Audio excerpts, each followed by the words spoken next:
The Slice tool for ArcGIS Pro is perfect for getting a better look at your data inside of buildings. Get a better view of your building information models by temporarily cutting away the roof, walls, or floors that are in the way. To activate the Slice tool, click the Analysis tab and open the Exploratory Analysis gallery. Choose Slice. The Slice tool is now active, as you can see by my cursor and the Exploratory Analysis pane. For this scenario, I'll choose a horizontal plane direction so I can view my building floor by floor. I'll click at one corner of the building and then click on the opposite diagonal corner to create a square plane. I can move my plane floor by floor by using the green arrow.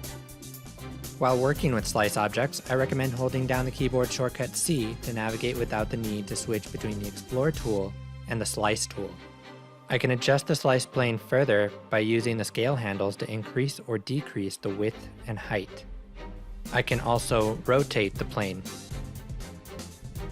Additionally, I can alter what data is cut away. In the Exploratory Analysis pane, I'll switch to the Properties page. There, I can change the cull direction to cull on different sides of the plane, and I can fine-tune the layers that are affected by the Slice plane. The Slice tool for ArcGIS Pro really allows you to view your data in brand new ways.